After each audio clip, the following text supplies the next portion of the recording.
Oh, thank you. How delightful and how wonderful it is to be back with you all today. Oh, it's good to be here. And how are you doing? How are you doing, folks? I know this is long and it's old, and we went through the trauma of starting this whole thing and wondering where what in the world was happening. And now we've kind of got used to it, and now we're wondering when in the heck will it ever be over? And then the question comes, and I don't know if you've been entertaining this question for yourself, but when is it really going to be over? And what will that look like? And how will we know? There's so much going on so many levels. And are you learning and listening to yourself and trusting yourself that it's yourself who will know when it's time for you to step out there again, to be out there again, to feel like it's okay to be out there again? What does that look like? What does that feel like? Do we know? I'm not sure we do. And there's so much noise and clamoring and opinions and back and forth and shouting, and um, it's such an interesting juxtaposition when at the same time we have a whole lot of time to just be and to be quiet and to be with ourselves and to be with spring and to be with nature and all of that. And which are you choosing most of? How are you doing that? And what an interesting time. Not an easy time by any means. Wow, not at all. And so it seemed important to me for us to speak to this issue of grace. I love that video. It was so great. Grace. What is grace anyway? We talk about grace. What is it? What is grace? In our traditional religions, very often grace is something that gets sprinkled down from heaven when God is feeling particularly merciful, right? And if we're particularly deserving, be merciful, Lord. That's what we hear. That's the prayer. And what I've come to understand as I moved along and opened up and began to open up in consciousness and awareness, and I bet you have too, is that grace isn't something that gets sprinkled down from the heavens when God is particularly merciful. It's because of the ever-present love of God that grace is available in every moment of now. Every moment of now. There's no time when grace isn't available to us. I was looking for a definition, and there's all kinds of esoteric definitions, but one of my favorite writers is Mark Nepo, and he writes, enlightenment is the moment we realize that we are made of love. At that moment, all fear of living disappears. For grace comes to the heart when it realizes what it is made of and what it has risen from. In that moment, grace comforts us that no matter the joy or pain along the way, we are already a part of where we are going. That's grace, my friends. Grace comes to the heart when it realizes what it is made of and what it has risen from. In that moment, grace comforts us that no matter the joy or pain along the way, we are already a part of where we're going. And I find that that awareness is so important in these times because it does, because we don't know what's going on. We don't have the answers. And we've talked so many times about how the ego hates the unknown. And so the ego starts to act out in fear, in doubt, in uncertainty. And so there's all kinds of noise out there. There's chaos out there. How even more important it becomes to open to the grace within that reminds us that we are already a part of where we're going, that we're already a part of the all that is so much more than this particular time, than these particular circumstances. That we are part of the fabric of the grand design of life itself. And we can't be lost no matter what, no matter what happens, no matter what's going on. Recently, in the midst of all this, what's happening in our world, I had the occasion to have to be sent to the emergency room. And I'm fine, I'm okay. But at the moment, it wasn't clear what was going on with me. And so I had to go, and I was a little nervous. Well, anytime going to the emergency room, but being nervous, but I didn't know what that was going to be like, giving all the things we see on TV on what's happening in the emergency rooms right now. Now, this was the emergency room at Whidbey Health in Coopville. This is not the epicenter of anything, let alone the virus outbreak, but they have treated some cases, and the hospital is locked down just like everything else is. So it was interesting to go there during this time.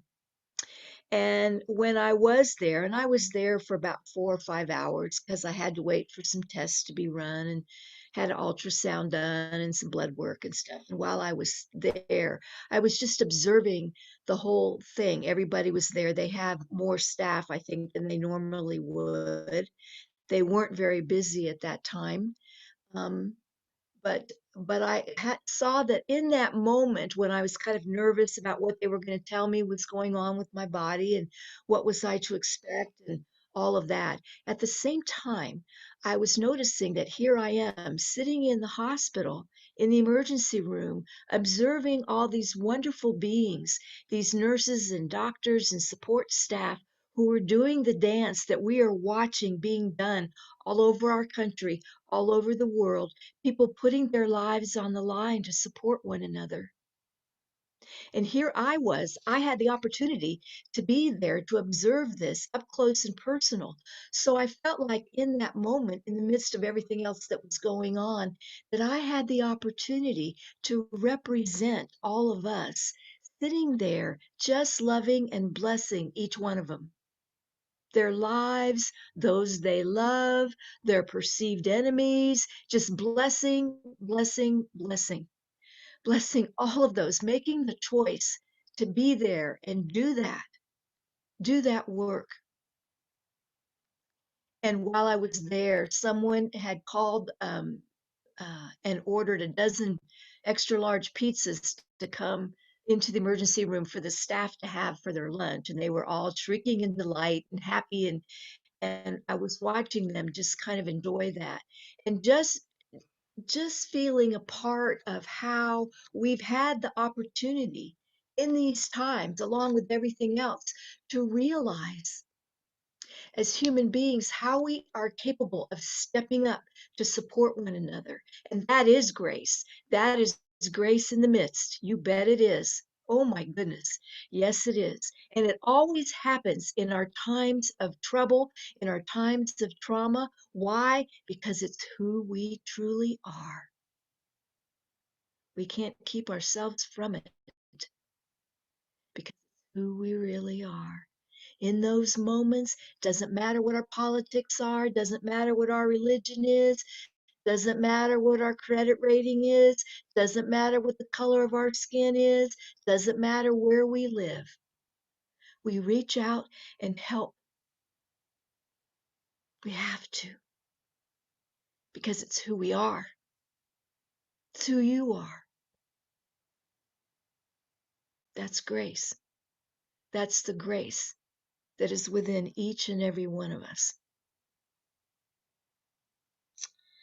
Over our time together, I had mentioned to you that I'd had a very good friend of mine who had become terminally ill and had gone into hospice. I think you'll remember me telling you that.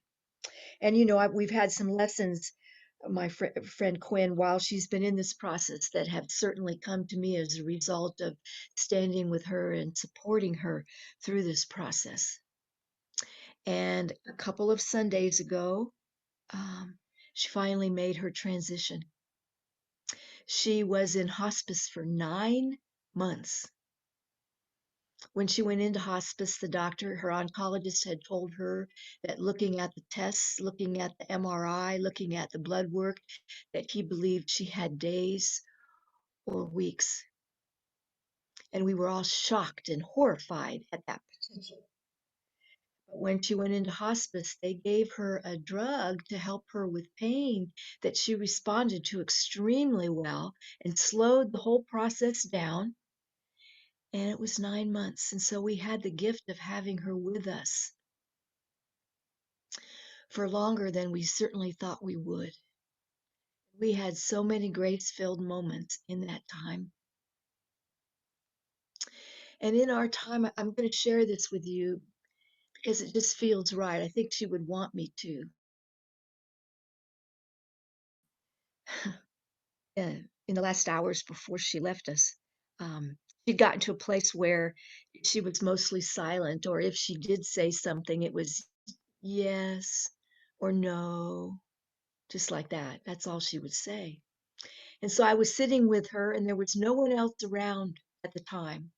And all of a sudden, she didn't really open her eyes, but she looked towards me and she said, "Joanna, you have to trust yourself." And that's the last thing she said to me. "Joanna, you have to trust yourself."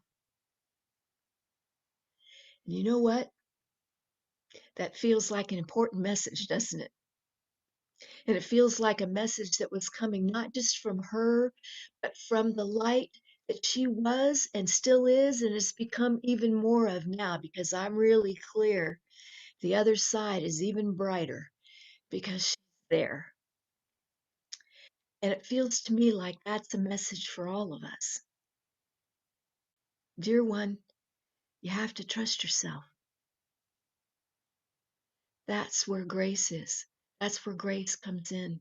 Open to the grace that lives in you, in your heart. If you want to know where it is, look in your heart. Don't look in your head, look in your heart.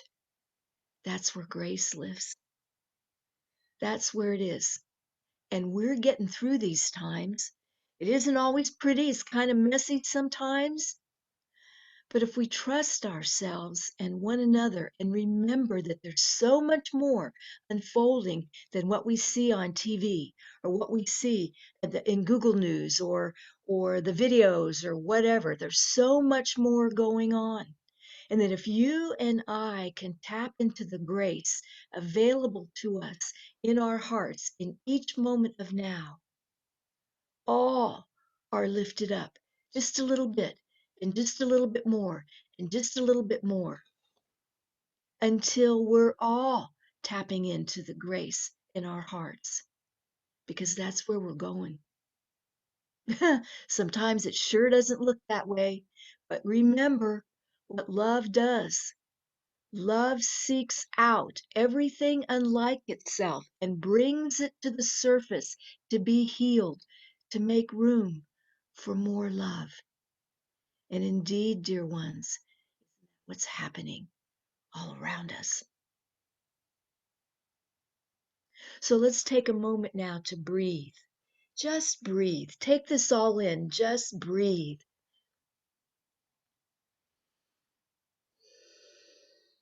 As our friend David Duval was singing, "Be still and breathe." And open the doors and windows in your heart to the grace that is available to you in this moment of now, just because you are. Just because you are life.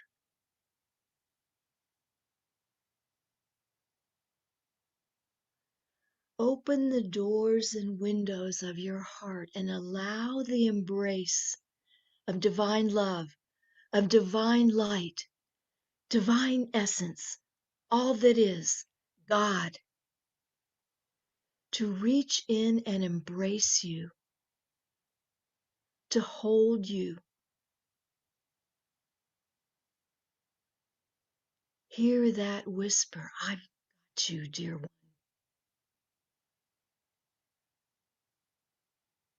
All you have to do is trust yourself. Trust yourself.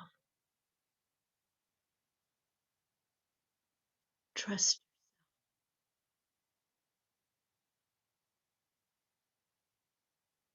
And as we breathe and feel the embrace of the divine, there may be those that you know who really could use this reminder, who really could use this embrace right now, who, because of what's going on, may not have their heart open.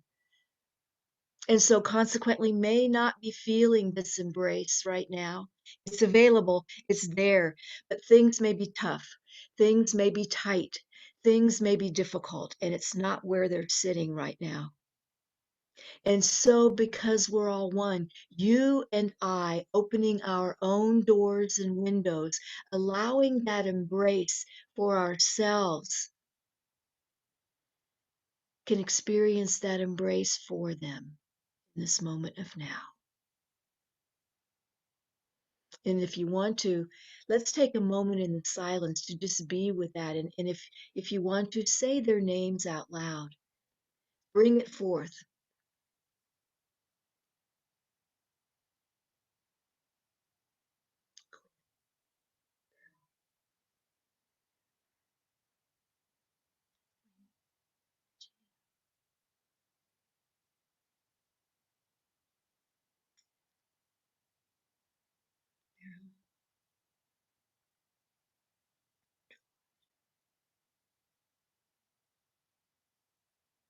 For all those who are coming to your mind and your heart right now, for all those, all our sisters and brothers in spiritual community, all those in our community at large, all those in our state, in our country, in our world, all life forms, our nature, wildlife, our elders, our children, all those who are suffering, all those who are confused, who are afraid.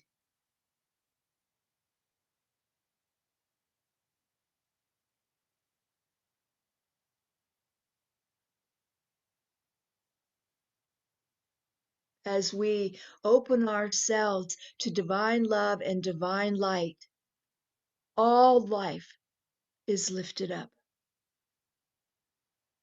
Let it be so.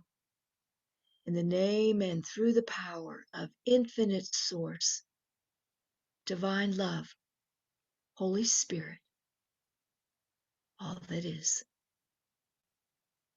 Amen. Blessings, everyone. All right. Thank you, Joanna. I'm going to open up the mics for a moment and see if anybody on Zoom would like to ask a question. Please do. Please do. All right. Participants are unmuted. Would anybody like to ask Joanna a question? Joanna, I think that your talk today worked in really well with the daily word. Oh, good. I like when that happens. Yeah. Thank you, Tracy. Thank you, Joanna. I've also put it out to our YouTube viewers. We've got 7 people currently. We had up to 10 or 11 at one point. So there's a little bit of a delay on YouTube. So I want to give them about a minute to see if anybody wants to chime in. Is this useful today, guys? Is this the kind of thing you're wanting to hear and feel into as we're moving through these times? Oh, absolutely. Yes. Yeah, yes, definitely. Yeah. Yeah. This is Joy. Hi, Joy. Good morning. Hey, I totally agree with what you're saying today. As a teacher, we're working virtually now. And just this week, I had a parent emailing me and like that she was on the verge of tears. She'd missed her Zoom meeting. The kids were and all this was going on. And exactly what you said is what I said to her. I said, breathe and walk away. And I find myself doing that around the house with a husband too. Just breathe and walk away. Wow.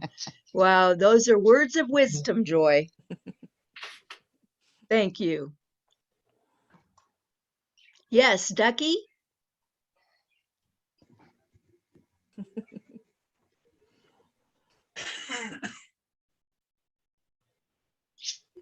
Anyone else? Well, just want to say that I appreciate your message today. It was wonderful. Namaste. Thank you. Namaste. Thank you very much. Namaste, Joanna. It's my honor. Thank you very, very much. Yeah, we appreciate you being with us and so available, especially during these very challenging times for all of us. So thank you very, very much. Absolutely. I'm honored. And guys, and Cindy, I just getting nudged to just say, even, along with all this, you all have all the shifts and changes in your own spiritual community. And just know it's all about allowing the grace to come forth. Remember that we're already a part of where we're going. And that's true for you too, as you move forward in how your community, your spiritual community evolves and goes to the next level, whatever that looks like. It's all good. Yeah. Thank you. Yes, that's very, very important. We are coming up on our 75th anniversary. Wow. We had hoped to be celebrating, in person with a big party, but that may have to be a bit later. 75 years and 6 months, maybe. There you go.